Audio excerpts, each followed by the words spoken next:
Assalamualaikum warahmatullahi wabarakatuh. Perkenalkan, nama saya Zainul Arfi, alamat Bandok, Kecamatan Wanasaba, Kabupaten Lombok Timur, Nusa Tenggara Barat.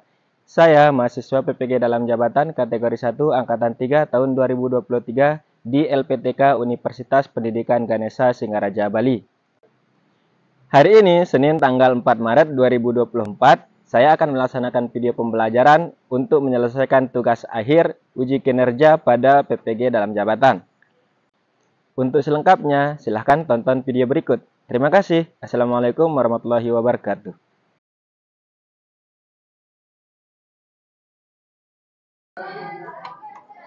Assalamualaikum warahmatullahi wabarakatuh.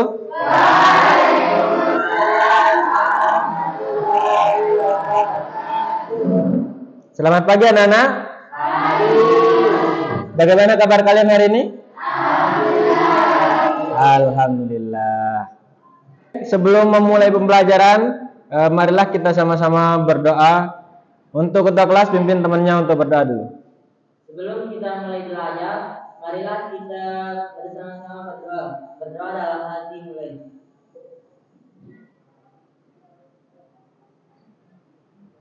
Berdoa selesai. Baik, untuk hari ini Pak Guru mau absensi dulu ya. Ya. Ada yang tidak hadir hari ini? Semua hadir? Alhamdulillah. Baik anak-anak, untuk hari ini kita akan membahas tentang materi laju reaksi. Nah, sekarang kita akan bahas tentang laju reaksi. Baik, nah ini untuk materi laju reaksi. Pak Guru akan menyampaikan tujuan pembelajarannya dulu. Ya. Untuk tujuan pembelajarannya di sini, nah, udah kelihatan ya. Ya, tujuan pembelajarannya yaitu memahami konsep dasar laju reaksi. Ya. Ya. Termasuk faktor-faktor yang mempengaruhinya. Nah, nanti untuk indikatornya itu yang pertama, nah, peserta didik dapat menjelaskan beberapa reaksi kimia dalam kehidupan sehari-hari yang berlangsung cepat dan lambat. Kemudian untuk yang kedua, nanti peserta didik dapat mengidentifikasi faktor-faktor yang mempengaruhi laju reaksi tersebut. Dan yang terakhir, nanti peserta didik mampu memahami penerapan laju reaksi dalam kehidupan sehari-hari. Baik, kita lanjut. Nah, sebelum kita masuk ke materinya, di sini Pak Guru kasih persepsi dulu. Pernahkah kalian membuat minuman manis menggunakan gula? Pernah. Kita pasti pernah ya menggunakan membuat minuman manis dengan gula. Air apa yang kita gunakan? Air panas. Supaya lebih cepat larut. Kenapa? Why? Nah, ya. Jadi nanti untuk masalah ini kita akan bahas pada materi laju reaksi berikutnya. Oke. Baik. Untuk pembelajaran ini nanti kita akan menggunakan metode kelompok. Jadi kalian duduk ke tempat kelompok masing-masing yang sudah dibagikan sama ketua kelas tadi. Silakan kalian duduk ke tempat kelompok masing-masing. Baik, di sini Pak Guru akan membagikan kalian LKPD untuk sebagai panduan nanti dalam mengerjakan tugasnya masing-masing. Oke ya? Oke. Nih. Baik, kalian perhatikan di LKPD-nya. Nah, nanti untuk menjawab yang ada di LKPD, kalian harus menonton video ini dulu, ya, baru bisa ya. Nah, karena di sini letak permasalahannya. Sekarang Silakan semua kelompok fokus ke depan dulu untuk menyaksikan atau mengamati video yang akan berlangsung. Musim hujan yang melanda berbagai area ini telah memberikan dampak buruk pada petani buah naga, tingginya intensitas hujan.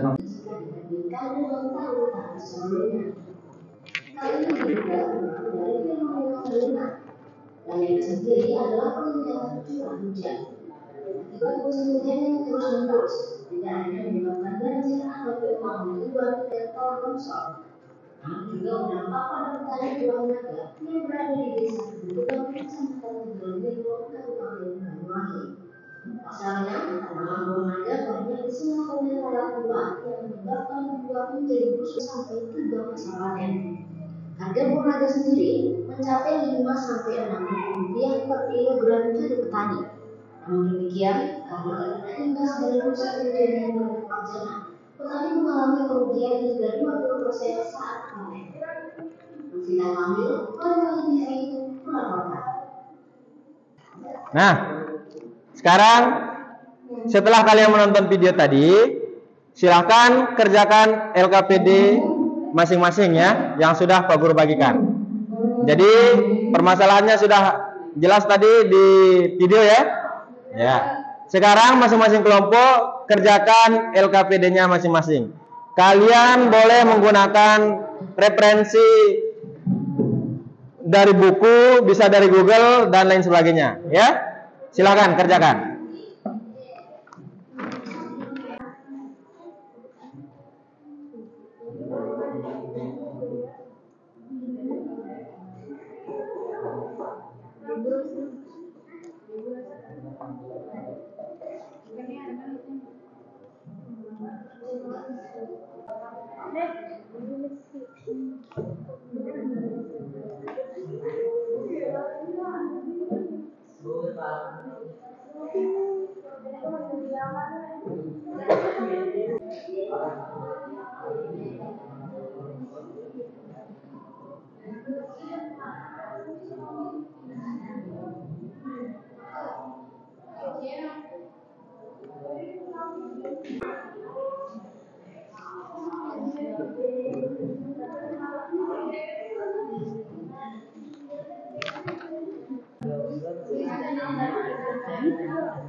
Ada permasalahan? Tidak ada. Oke, lanjut ya. Kerjakan. Nah, bagus tuh.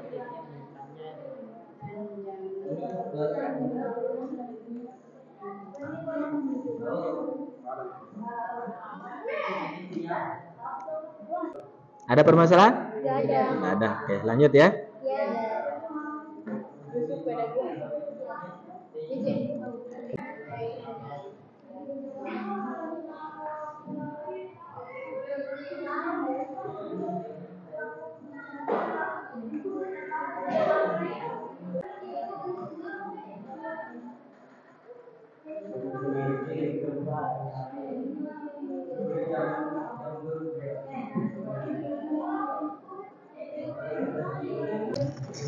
Pak Guru mau tanya, Ya.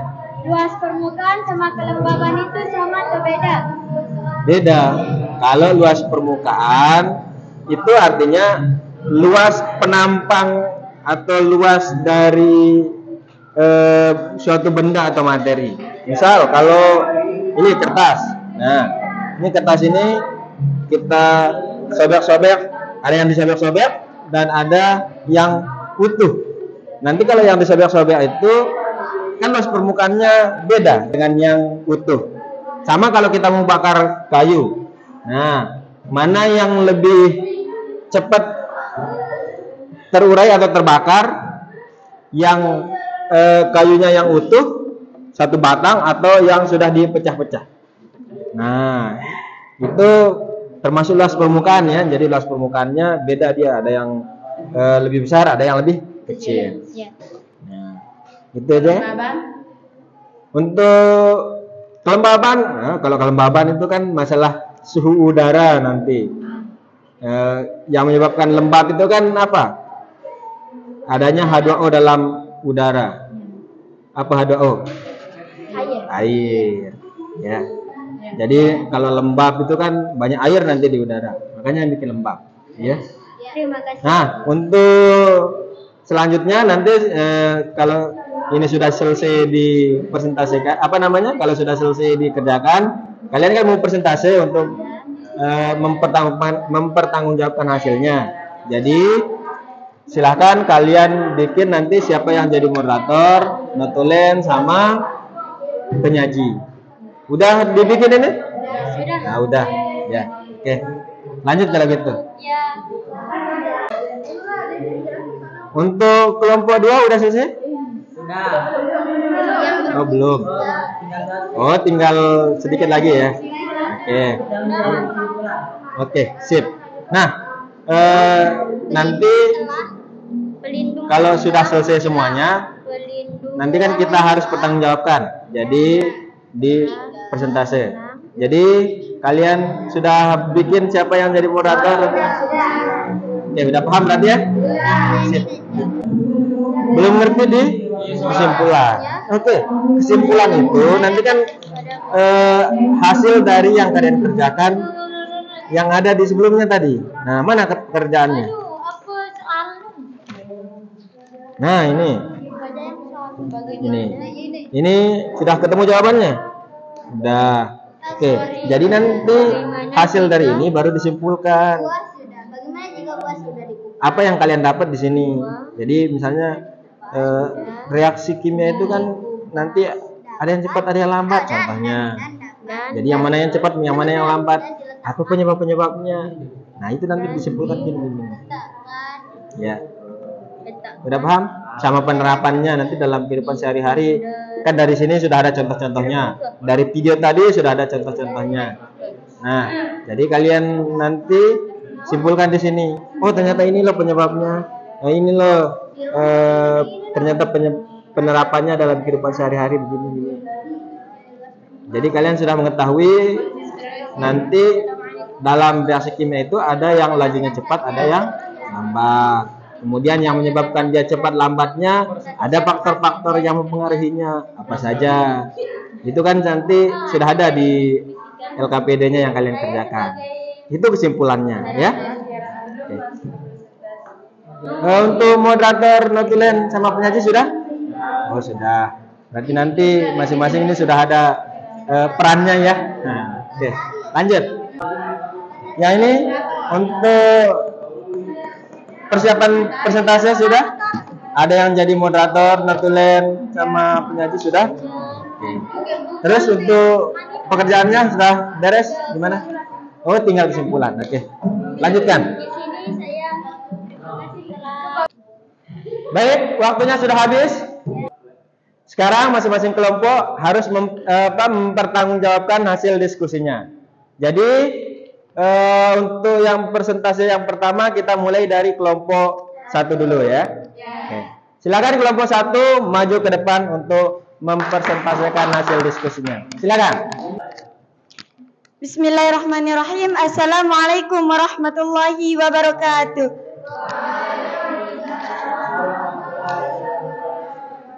Perkenalkan, kami dari kelompok 1 ingin mempresentasikan hasil diskusi kami. Sebelum masuk ke presentasi, izinkan kami memperkenalkan diri.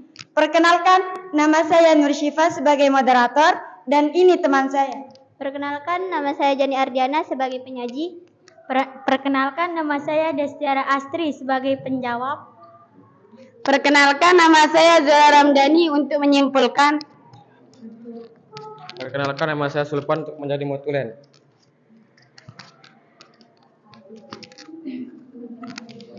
Baik, itulah nama-nama teman kami. Selanjutnya untuk sesi penyaji, kita serahkan kepada teman kami. Baik, di sini saya akan mulai membacakan materi tentang laju reaksi.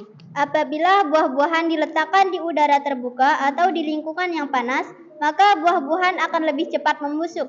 Namun, saat buah diletakkan pada suhu rendah, reaksi pembusukan lebih lambat. Hal ini dipengaruhi oleh salah satu faktor laju reaksi.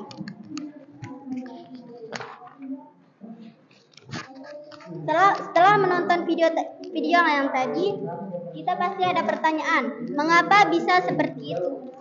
Buah membusuk karena adanya aksi oleh bakteri bakteri dan jamur penceru. Mereka mempercepat reaksi pemecahan enzim yang menyebabkan kerusakan, ditambah karena terjadinya curah hujan yang tinggi. Bagaimana jika buah diletakkan di lemari es? Menyimpan buah di lemari es dapat memperlambat proses pembusukan. Ini karena suhu rendah menghambat pertumbuhan dan perkembangan bakteri dan jamur yang menyebabkan busuk pada buah.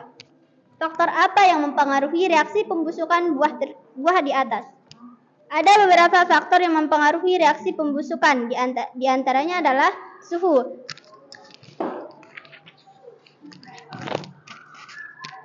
Semakin tinggi suhu, maka laju reaksi semakin cepat.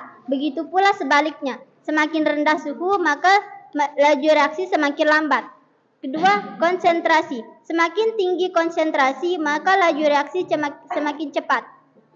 Begitupun sebaliknya. Jika konsentrasi semakin rendah, maka laju reaksi semakin lambat. Ketiga, katalis. Katalis mempercepat terjadinya laju reaksi tapi tidak bereaksi. Keempat, luas permukaan. Semakin luas permukaan, maka laju reaksi semakin cepat. Begitupun sebaliknya. Terima kasih, itu saja penjelasan dari saya. Kembali ke moderator. Baik, itulah hasil dari diskusi kelompok kami. Setelah ini, kami akan membuka sesi pertanyaan. Apakah dari teman-teman sekalian yang belum paham, silakan dipertanyakan. Assalamualaikum warahmatullahi wabarakatuh. Perkenalkan, nama saya Ririn Dwi Adriani dari kelompok 3 ingin bertanya. Bagaimana jika buah sudah dikupas dan diletakkan di udara terbuka? Baik, terima kasih atas pertanyaan teman yang telah diajukan. Setelah ini saya serahkan kepada Destiar Astri untuk menjawab pertanyaan tersebut. Baiklah, di sini saya akan menjawab pertanyaan Anda. Bagaimana jika buah sudah dikupas dan diletakkan di udara terbuka? Jika buah dikupas dan diletakkan di udara terbuka, proses membusuk bisa lebih cepat karena kulit buah yang berfungsi sebagai pelindung telah menghilang, sehingga bakteri dan jamur dapat dengan mudah memulai aksinya pada buah tersebut. Itulah jawaban yang saya berikan kepada Anda. Setelah mendengar jawaban dari teman saya, apakah sudah bisa dipahami? Sudah sangat puas. Setelah melakukan presentasi, saya akan serahkan ke Zura Ramdhani untuk menyimpulkan. Berdasarkan hasil diskusi yang telah kami lakukan, dapat disimpulkan bahwa buah membusuk karena aktivitas bakteri dan jamur yang mempercepat pemecahan enzim. Menyimpan buah di lemari es memperlambat proses pembusukan karena suhu rendah menghambat pertumbuhan mikroorganisme.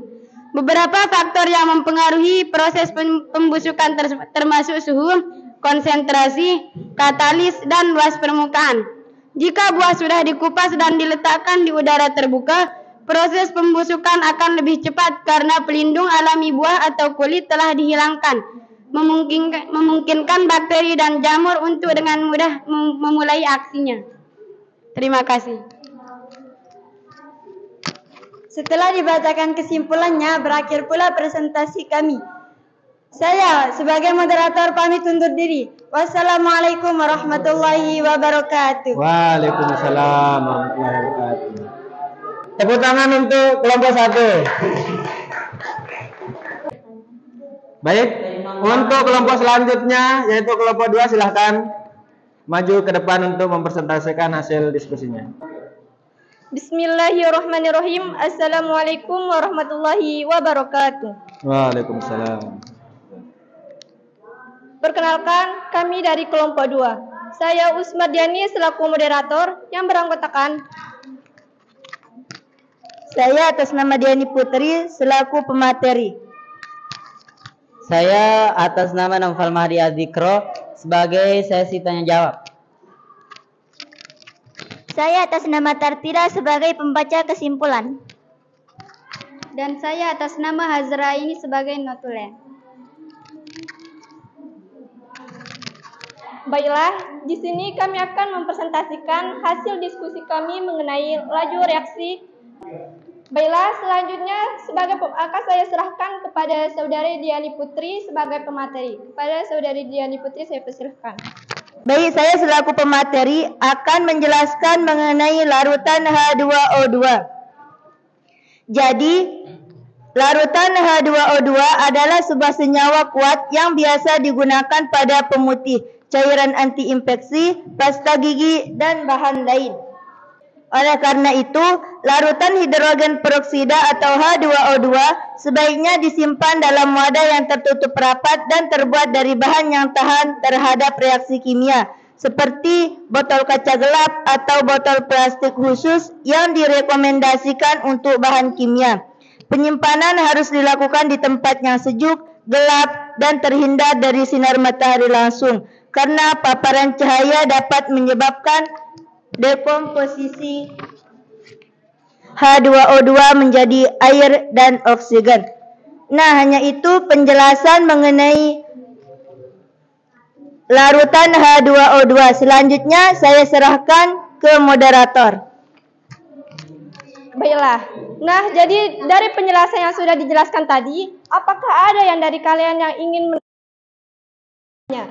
Pada kalian yang ingin bertanya, kami persilahkan. Saya ingin bertanya. Perkenalkan, nama saya Destiara Astri. Mengapa H2O2 perlu disimpan di tempat yang tertutup? Baiklah, terima kasih atas pertanyaan tadi. Selanjutnya akan saya serahkan kepada Saudara Naufal untuk menjawab pertanyaan tersebut. Kepada Saudara Naufal kami persilahkan.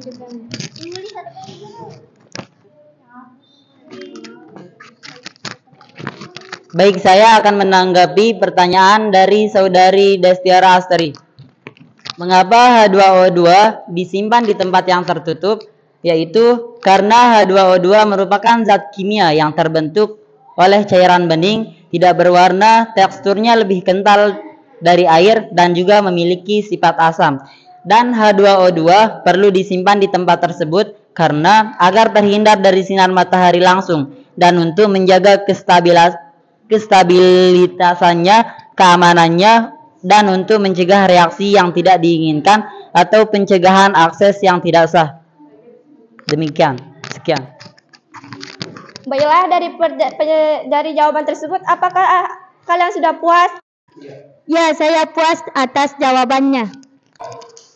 Baiklah, untuk sesi selanjutnya yaitu penyampaian kesimpulan. Kepada Saudari Tatila kami persilahkan. Dari pemaparan materi yang tadi, dapat kita simpulkan bahwa larutan H2O2 tidak dapat disimpan di ruangan yang terbuka atau yang terkena langsung dari paparan sinar matahari, karena untuk menjaga kestabilitasannya, keamanannya, dan mencegah reaksi yang tidak diinginkan atau pencegahan reaksi yang tidak sah. Sekian. Baik, itulah sampai di sinilah presentasi kami mengenai larutan H2O2. Saya Usma Diani selaku moderator pamit undur diri. Sekian dan terima kasih. Wassalamualaikum warahmatullahi wabarakatuh. Waalaikumsalam warahmatullahi wabarakatuh. Tepuk tangan buat temannya. Baik, untuk kelompok selanjutnya yaitu kelompok terakhir untuk mempresentasikan hasil diskusinya. Silakan maju ke depan.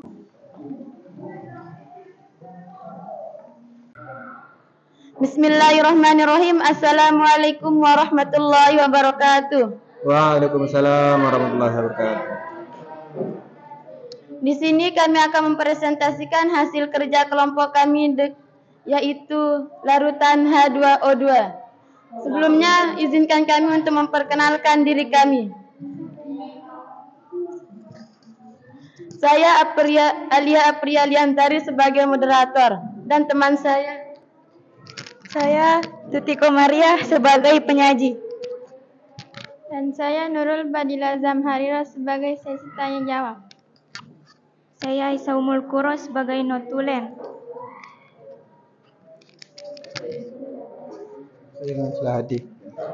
Dan selanjutnya pemateri akan dibacakan oleh Saudari Tuti Komaria.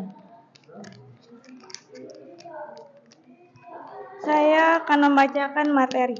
Selain senyawa aktif, ada juga larutan H2O2 yang berperan sebagai bahan baku pemutih pakaian. Namun, larutan ini memiliki sifat berbahaya.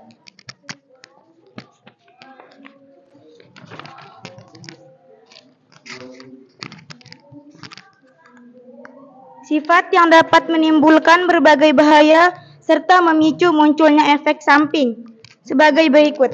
1. Jika produk dengan kadar hidrogen peroksida tinggi tertelan, maka dapat menimbulkan efek samping seperti kesulitan bernapas, mual, muntah, nyeri, dan kram perut. 2. Jika hidrogen peroksida terhirup terlalu banyak, dapat menimbulkan iritasi pada saluran pernapasan, batuk, sesak napas, hingga perusakan paru-paru. Baik, dari penjelasan yang tadi, apakah ada pertanyaan? Saya. Senyawa aktif apa yang berperan untuk memutihkan pakaian? Baik, pertanyaan yang tadi akan dijawab oleh teman saya.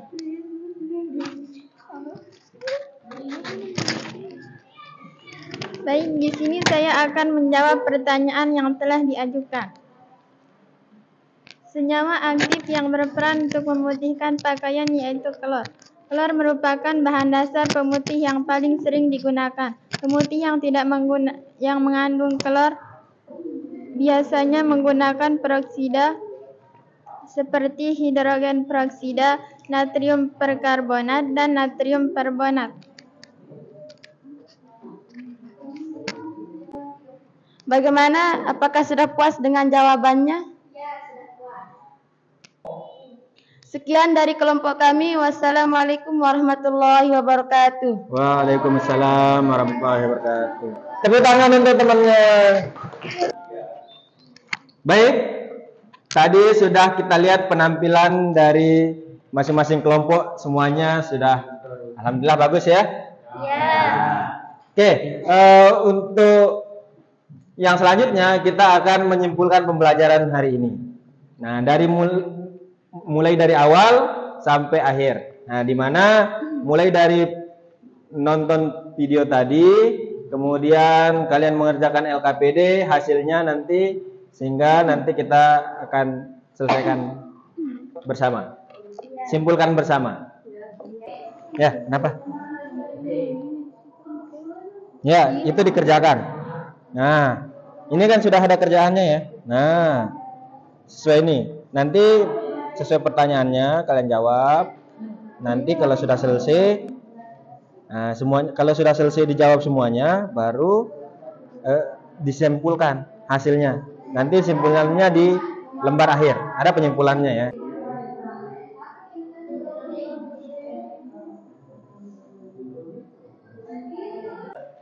Nah, dari hasil pemaparan tadi bahwa kita mengetahui bahwa laju reaksi itu ada dua macam. Ada lajunya yang cepat, ada yang lambat.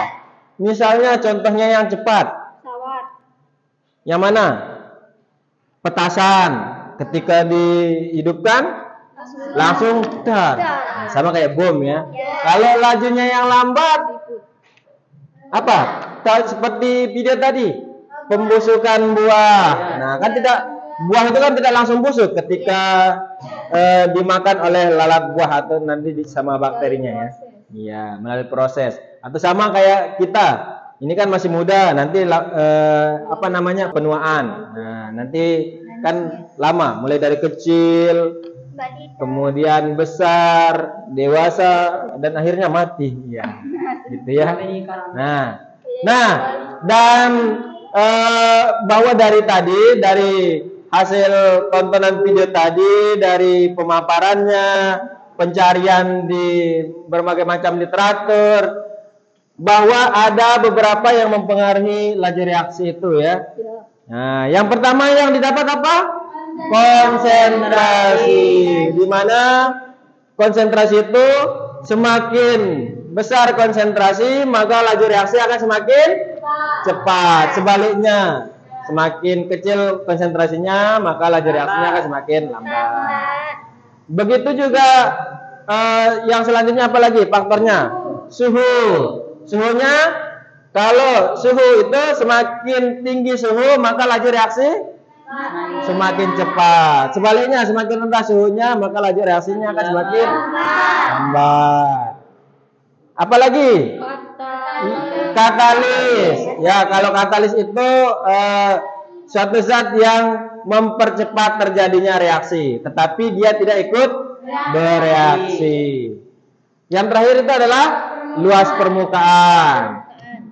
Semakin luas permukaannya, laju reaksinya akan semakin cepat. Sebaliknya, semakin kecil luas permukaannya, maka laju reaksinya akan semakin lambat.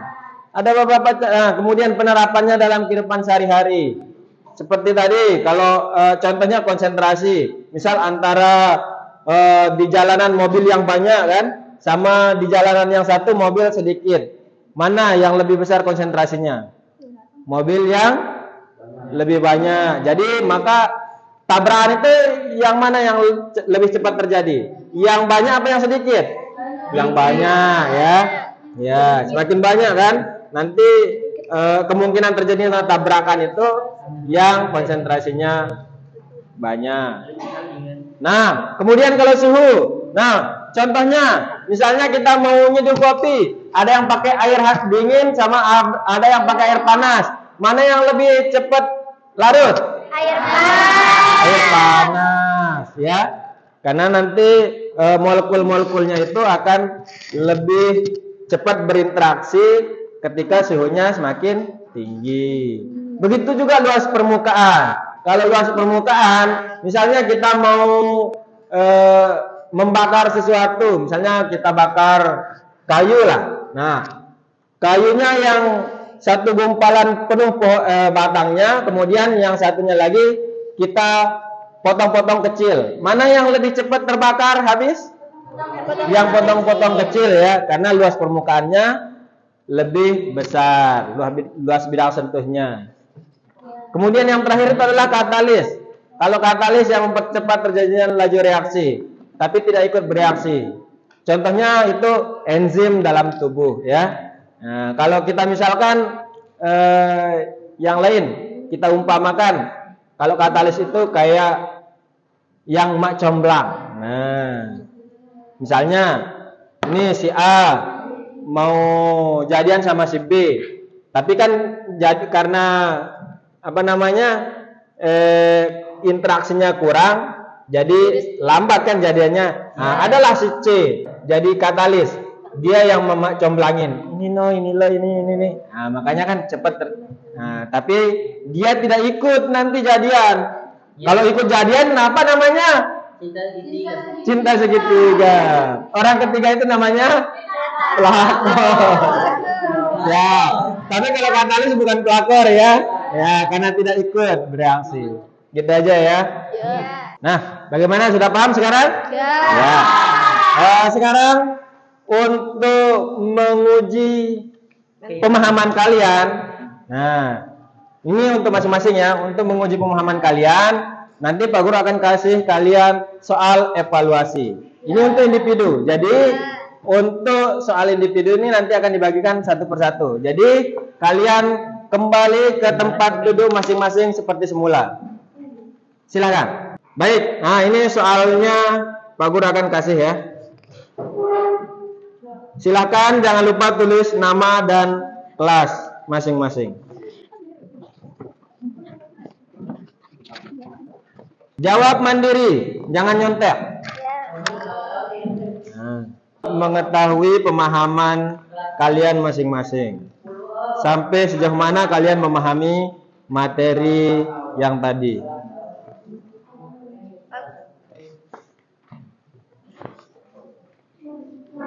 Waktunya 10 menit. Dimulai dari sekarang.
Waktunya tinggal 3 menit. Ya. Baik, waktunya sudah habis. Silakan kumpulkan ke depan.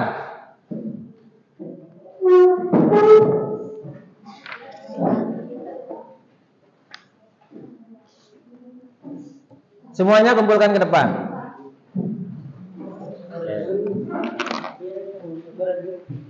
Ya, jangan lupa tulis nama sama kelas.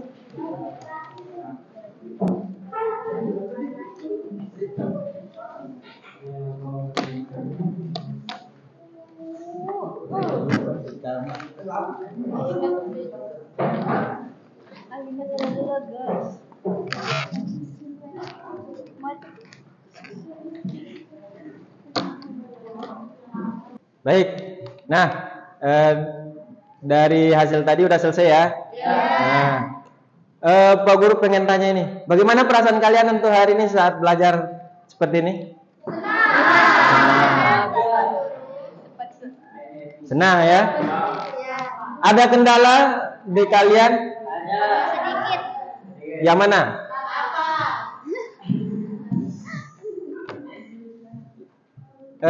Apakah kalian lebih senang belajar seperti ini atau yang seperti biasa, yang ceramah gitu? Yang begini ya? Iya. Mana yang lebih kalian memahami materi, yang modelnya seperti ini atau yang kalian cukup baca buku dan kasih tugas sudah selesai? Ini, gitu ya. Nah, berarti nanti setiap materi kita akan rubah lagi apa namanya cara belajarnya, biar tidak bosan ya, biar tidak monoton. Tidak hanya itu saja. Yang penting kalian senang belajar. Kalau kalian senang belajar, jadi untuk memahami materi itu lebih gampang. Intinya yang penting utamanya kalian senangi dulu gurunya. Iya, ya, senang. Kalau sudah senang sama gurunya, senang sama pelajarannya, ya, untuk pelajaran gampang. Baik, untuk materi selanjutnya kita akan membahas tentang lanjutan dari materi ini, yaitu menentukan orde reaksi. Nah, untuk pertemuan selanjutnya kita akan membahas tentang orde reaksi. Baik, karena ini waktunya sudah mau habis, jadi kita akhiri saja pembelajaran hari ini ya. Nah, oke, sebelum kita mengakhiri pembelajaran, untuk lebih barokahnya, marilah kita sama-sama berdoa dulu. Silakan ketua kelas pimpin temannya untuk berdoa. Sebelum kita mengakhiri pembelajaran pada hari ini, alangkah baiknya kita berdoa. Berdoa dalam hati mulai. Berdoa selesai. Sekian, assalamualaikum warahmatullahi wabarakatuh.